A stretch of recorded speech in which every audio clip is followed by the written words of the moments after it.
Qadfilazanallahu wa iyyakum, telah kita sebutkan bahwasanya akidah itu ada dua, akidah yang benar sama akidah yang tidak benar. Akidah benar adalah akidah yang sesuai dengan Rasulullah SAW dan para sahabatnya, karena mereka sudah dijamin masuk surga oleh Allah Subhanahu wa taala. Adapun akidah yang menyelisihi dari jalannya para sahabat dan Rasulullah SAW itu disebut dengan keyakinan atau akidah yang batin, yang rusak. Nah, di sini ikhwati fillah azanallahu wa iyyakum, penulis akan menyebutkan di dalam pembahasan akidah atau sumber diambilnya keyakinan Ahlus Sunnah wal Jamaah, termasuk juga hukum-hukum, termasuk hukum fikih yang lainnya, itu diambil semuanya dari dua sumber, dua mata air. Sumber yang pertama diambil dari Al-Quran, sumber yang kedua diambil dari hadis-hadis Nabi Shallallahu Alaihi Wasallam.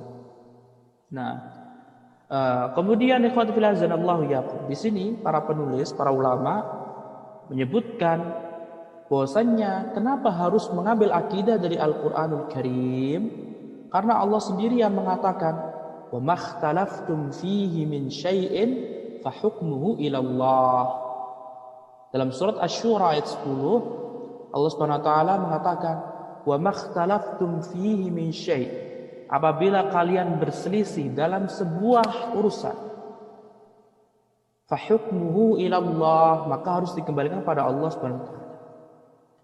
Di sini setiap urusan apapun urusannya, baik akidah, fikih, akhlak, yang lainnya, maka harus dikembalikan pada Allah Subhanahu wa taala. Maksudnya adalah Al-Qur'an. Nah, kemudian yang kedua dalil dari yang disebutkan oleh para ulama di sini dalam surat Al-A'raf ayat 3. Mereka mengatakan Allah Subhanahu wa taala berfirman, "Ittabi'u ma unzila ilaikum mir rabbikum." Ittabi'u, ikutilah kalian ma unzila ilaikum, apa yang telah Allah turunkan kepada kalian. Mir rabbikum, dari Rabb kalian, maksudnya Al-Qur'an. Al-Qur'an yang diturunkan oleh Allah Subhanahu wa taala kepada Nabi Muhammad SAW. Jadi setiap muslim dan muslimah wajib mengambil akidah yang bersumber dari Al-Qur'an. Wajib mengambil hukum-hukum, hukum fikih, akhlak, yang lainnya harus berambil dari Al-Qur'an. Tidak boleh kita jauh dari Al-Qur'an. Nah, kemudian yang kedua, ikhwat fillah azanallahu wa iyyakum, sumber yang kedua adalah sumber dari hadis Nabi Muhammad SAW. Lantaran Al-Quran diturunkan kepada Nabi Muhammad SAW dan beliaulah yang pemegang Al-Quran, maka patut dari akal kita harus meyakini dan harus mengambil apa yang disampaikan oleh Nabi Muhammad SAW di dalam hadis-hadis beliau.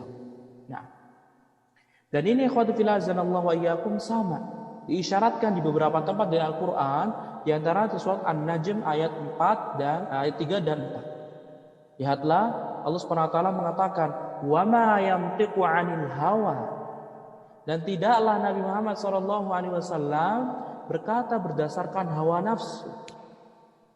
In huwa illa wahyun yuha. Tetapi apa yang dikatakan oleh Nabi Muhammad SAW melainkan tiada bukan kecuali apa? Wahyu yang diwahyukan oleh Allah Subhanahu wa taala. Sehingga dari sini mengisyaratkan semua hal harus dikembalikan kepada Nabi Muhammad SAW. Harus dikembalikan kepada hadis sahih Nabi Muhammad SAW. Baik akidah, fikih, akhlak, apapun itu, semua persoalan harus dikembalikan kepada Rasulullah SAW dalam hadis Nabi SAW. Kenapa? Karena Nabi Muhammad SAW berkata berdasarkan wahyu, bukan hawa nafsu belaka. Nah, dan juga Allah SWT berfirman dalam surat An-Nisa, ya, mengisyaratkan bahwasannya semua hal harus dikembalikan kepada dua sumber tersebut, sumber Al-Quran dan sumber sunnah Rasulullah SAW. Allah SWT berfirman dalam surat An-Nisa ayat 59, fa in tanaza'tum fi syai'in farudduhu ila Allah war Rasul. Apabila kalian berselisih dalam suatu perkara, suatu persoalan, farudduhu, maka hendaklah kalian semuanya, wajib kalian mengembalikannya ilallah, kepada Allah, war rasul, kepada Nabi.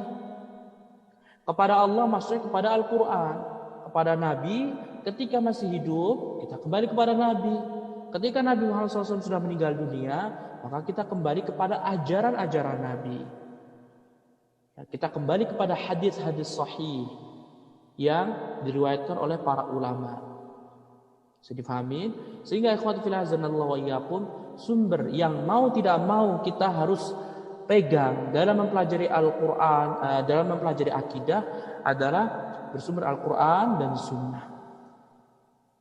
Satu lagi, berkaitan tentang mengikuti pemahaman para sahabat. Ini titik yang sangat penting sekali. Mempelajari akidah, mempelajari fikih, mempelajari yang lainnya harus bersumber dengan pemahaman para sahabat. Karena Allah sendiri mengatakan, wa may yushaqiqir rasul min ba'di ma tabayyana lahul huda wa yattabi' ghayra sabilil mu'minin. Dan barang siapa yang menentang Rasulullah sallallahu alaihi wasallam setelah datangnya petunjuk dan mengikuti jalan bukan jalannya para kaum muslimin, maksudnya para sahabat, maka Allah Subhanahu wa taala akan ancam orang tersebut masuk dalam neraka. Wallihi ma tawalla wa nuslihi jahannam sa'at masira. Dan para sahabat mereka adalah generasi yang sudah dijamin surga oleh Allah Subhanahu wa taala. Allah meridhai mereka. As-sabiqun al-awwalun minal muhajirin wal ansar walladzina tabauhum bi ihsan radhiyallahu anhum wa radu an. Allah meridhai mereka, mereka pun ridho terhadap Allah Subhanahu wa taala. Sehingga dalam mempelajari akidah harus bersumber dari Al-Qur'an dan Sunnah sesuai dengan pemahaman para sahabat. Para sahabat mereka lah orang-orang yang sudah jaminan surga. Dan juga poin yang keempat adalah setelah memahami dengan para sahabat, memahami orang-orang yang mengikuti mereka dengan sebenar-benarnya. Lihatlah, Allah Subhanahu wa taala dalam ayat tersebut dalam surat Taubah, Allah Subhanahu wa taala menyebut walladzina tabauhum, orang-orang yang mengikuti para sahabat bi ihsan, dengan sebaik-baiknya. Dia tidak melangkah kecuali apa yang dilangkahkan oleh para sahabat. Mengikuti, mereka meyakini bahwasanya para sahabat tidaklah mengetahui kebenaran kecuali mereka amalkan, dan tidaklah mereka mengetahui kebatilan kecuali mereka tinggalkan. Ya, mereka bergerak sesuai gerakan para sahabat. Mereka meyakini sesuai dengan keyakinan para sahabat. Dan ini akan terus ada dari setiap zaman ke zaman. Sebagaimana Rasulullah SAW sebutkan, la tazalu ta'ifatun min ummati mansurin. Tidak ada la tazalu ta'ifah, ya, senantiasa akan ada umatku sebuah kelompok yang selalu ditolong oleh Allah Subhanahu wa taala. La yadurruhum man khadzalahum, tidak ada yang membahayakan mereka walaupun mereka dicela, dicemooh. Ya, karena mereka sudah dapat pertolongan dari Allah Subhanahu wa taala. Yahdillah fala mudhillalah. Barang siapa yang sudah dapatkan petunjuk dari Allah, maka tidak ada yang bisa membuat orang tadi sesat. Kemudian kata Rasulullah, hatta ya'ti amrullah, sampai datangnya perkara Allah. Maksudnya para ulama mengatakan angin yang berembus dari Yaman yang akan dihirup oleh kaum muslimin, yang dalamnya terdapat la ilaha illallah, mereka akan meninggal dunia. Menunjukkan orang-orang yang mengikuti sahabat dengan sebenar-benarnya dari tahun ke tahun pasti ada, dari generasi ke generasi pasti ada. Sehingga tugas kita adalah mempelajari akidah sesuai dengan Al-Quran dan Sunnah, sesuai dengan pemahaman para sahabat dan orang-orang yang mengikuti para sahabat dengan baik. Dan kita harus meyakini para sahabat adalah manusia yang pilihan. Jadi Allah SWT memilih mereka. Mereka 23 tahun menyaksikan Al-Quran 30 juz turun. Mereka menyaksikan perkataan Rasulullah SAW. Mereka mendengar perkataan Rasulullah. Mereka menyaksikan perbuatan Rasulullah SAW. Lihatlah. Sehingga untuk apa kita mencari jalan lain selain jalan para sahabat? Hati-hati jangan sampai kita tidak meyakini seperti keyakinan para sahabat. Akan sangat berbahaya. Ancamannya tadi, Allah akan masukkan ke dalam neraka. Dan ingat ikhwati fillah azanallahu wa iyyakum. Kaum muslimin atau umat ijabah Nabi Muhammad SAW terpecah menjadi 73 golongan. 73 golongan umat Nabi SAW akan terpecah. Umat Islam akan terpecah menjadi 73 golongan. 72 akan masuk dalam neraka, hanya satu saja yang akan masuk surga. Kata Rasulullah SAW, al-jamaah, yaitu al-jamaah. Dalam riwayat Imam Tirmidzi dan dihasankan oleh Syekh Al-Albani rahimahullah disebutkan ma ana alaihi wa ashabi. Al-jamaah adalah yang sesuai dengan pemahaman Rasulullah SAW dan para sahabat. Sehingga ikhwati fillah azanallahu wa iyyakum, orang yang cerdas, orang yang berakal, dia harus memilih mengikuti jalan orang yang sudah jalan masuk surga dan meninggalkan jalan yang belum ada jaminan masuk surga. Nah, kemudian ikhwati fillah azanallahu wa iyyakum, penting terlebih khusus di akhir zaman ini. Semua golongan mengatakan bahwasanya kami Islam, tidak ada yang membedakan Islam satu dengan Islam yang lainnya.